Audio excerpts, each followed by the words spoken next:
रुपया हो आ मिला के एगो आई भैया मदद कराई बा आ तनी सा मिला के एगो में हो छपरहिया लेके कि सुनी सुनी भगवान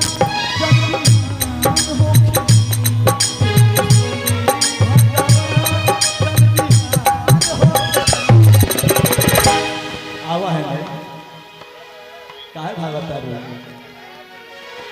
छाव मत कर छाव कर भी कहने घाव हो जाइए कि सुनी सुनी भगवान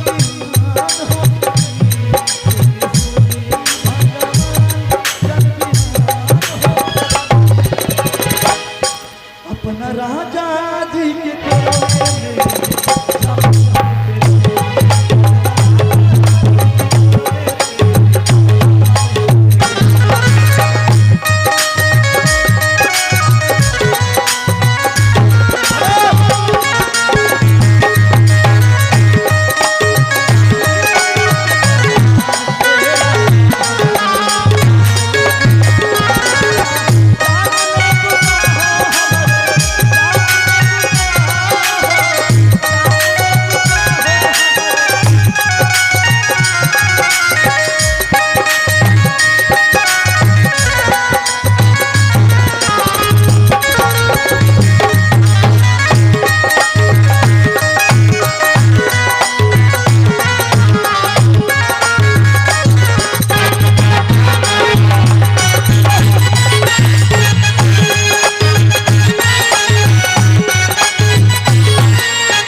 देखिए